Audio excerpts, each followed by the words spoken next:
elle est où cette politique nationaliste et lumumbiste que prônent les Palus? Moi, dans un premier temps, ce sont des grandes questions qui me préoccupent, que je souhaiterais avoir vraiment des réponses. Si les animateurs du Palou pourront bien me répondre, et je me suis permis de m'inviter seul avec mon mouvement dans ce débat, parce que c'est vraiment un cadre idéal, parce que l'initiative, elle est bonne, c'est parce que, voilà, l'esprit, j'espère qu'il est aussi bon, pour qu'on puisse échanger et aller de l'avant. Parce que quant à moi, si nous devons vraiment aujourd'hui vivre, si on devait vivre la vraie politique du Palou, telle que je le vois, telle que je le conçois, c'est-à-dire un parti nationaliste et lumumbiste, sachant que Lumumba et le lumumbisme sont supposés être de la gauche, du socialisme pur qui devait être appliqué, c'est le socialisme africain, la résolution au conflit régional, plutôt régionaux, devait être un élément actif dans le gouvernement du Palou. L'équilibre social, c'est-à-dire les injustices sociales, ne devrait plus, ou l'écart devait se réduire. On ne parlerait pas aujourd'hui de l'enrichissement illicite d'une poignée des animateurs du gouvernement. Et pas mal de choses devraient trouver équilibre. C'est comme ça que moi je conçois les choses. Mais quand on voit aujourd'hui certains animateurs construire dans le lieu, c'est vrai, de belles constructions, mais vous regardez tout autour la pauvreté qui mine, qui lame, qui est en train de se renforcer, alors qu'il y a un seul élément qui émerge, il y a de quoi se poser des questions. Elle est où cette politique de la gauche? Elle est où cette politique socialiste? Elle est où cette vision lumumbiste? Quand on voit aujourd'hui certaines alliances se faire, qu'on appelle ça membre d'une telle plateforme ou être en alliance avec une telle plateforme, alors que certaines de ces plateformes sont supposées être des compromis parce que la composition pose problème sur le fond et dans la forme, je me pose la question, où se trouve le nationalisme qui est en train de défendre les Palous? Ce ne sont que des questions, ce ne sont pas des interpellations, ce ne sont pas des accusations, mais moi je profite simplement de cette période de réflexion que le Palou nous a ouvert pour que nous autres élites puissions aussi nous acquérir de l'idéologie de comprendre, pendant que surtout que le patriarche est encore en vie, qu'on puisse comprendre la ligne politique, que cela puisse constituer un héritage pour les générations futures. Je n'irai pas très loin pour ne pas approfondir les débats politiciens. Voilà ce qui pouvait être ma réflexion, mes interrogations, mon apport à ces débats de Palou.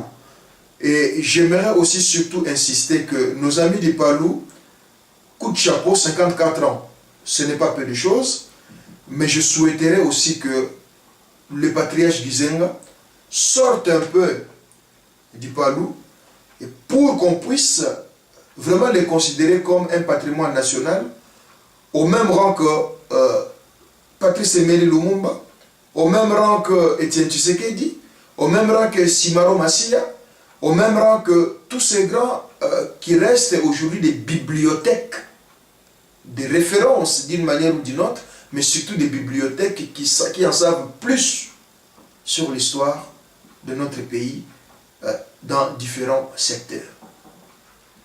Voilà ce que je pourrais apporter moi comme réflexion.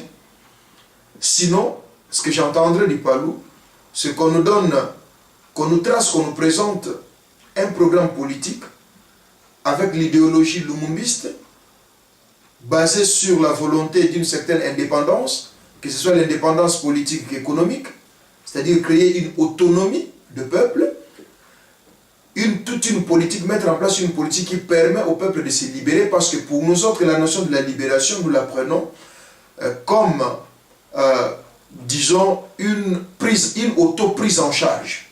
Et cela nécessite une politique économique, une ligne économique pour pouvoir arriver. Parce qu'aujourd'hui, la séquestration que vivent le peuple congolais, moi je dis, c'est parce que les Congolais, en majorité, n'est pas autonome ou ne sont pas autonomes. Ils sont dépendants. Il faut les libérer de ces carcans. Il faut créer, mettre en place des politiques qui permettent au peuple de progresser, d'évoluer seul.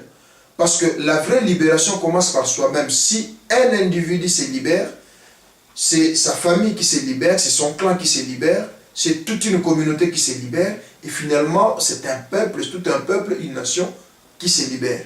Mais aussi longtemps que la politique, surtout économico-sociale, ne sera pas au point, ne répondra pas à l'équilibre social, où les injustices sociales continueront à régner, le peuple restera esclave d'une poignée de gens enrichis d'une manière ou d'une autre. Ça peut être un enrichissement logique, comme ça peut être un enrichissement malsain, et qui vont dominer sur les autres. Et c'est le cas dans plusieurs secteurs, dans plusieurs provinces, dans plusieurs partis, dans plusieurs mouvements au Congo, que nous sommes en train de vivre cette situation.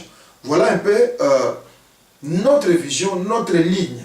Et en même temps aussi, dans le lumumbisme tel que nous autres, nous les concevons, avec la liberté de l'indépendance, mais dans l'esprit de Lumumba, du socialisme africain, c'est-à-dire que mettre en place une politique qui permette une bonne politique de bon voisinage, créer des gages, créer de garde-fous, de sorte à éviter la dégradation des relations avec les voisins. Et que la justice soit faite, mettre hors d'état de nuire toute politique étrangère, que cela soit, ou que toute action qui vienne de l'intérieur dans le but de trahir la nation, de mettre en place des gages pour pouvoir punir, repousser les genres de stratégies qui nous amènent aux dépendances, à la dépendance et à la séquestration. Donc, je n'irai pas loin. Ils n'ont pas encore fini, eux.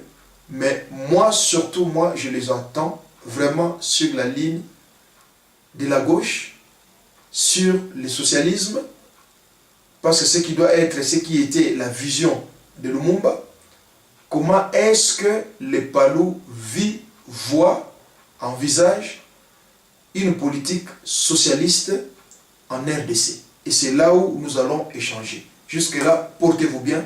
Je vous remercie.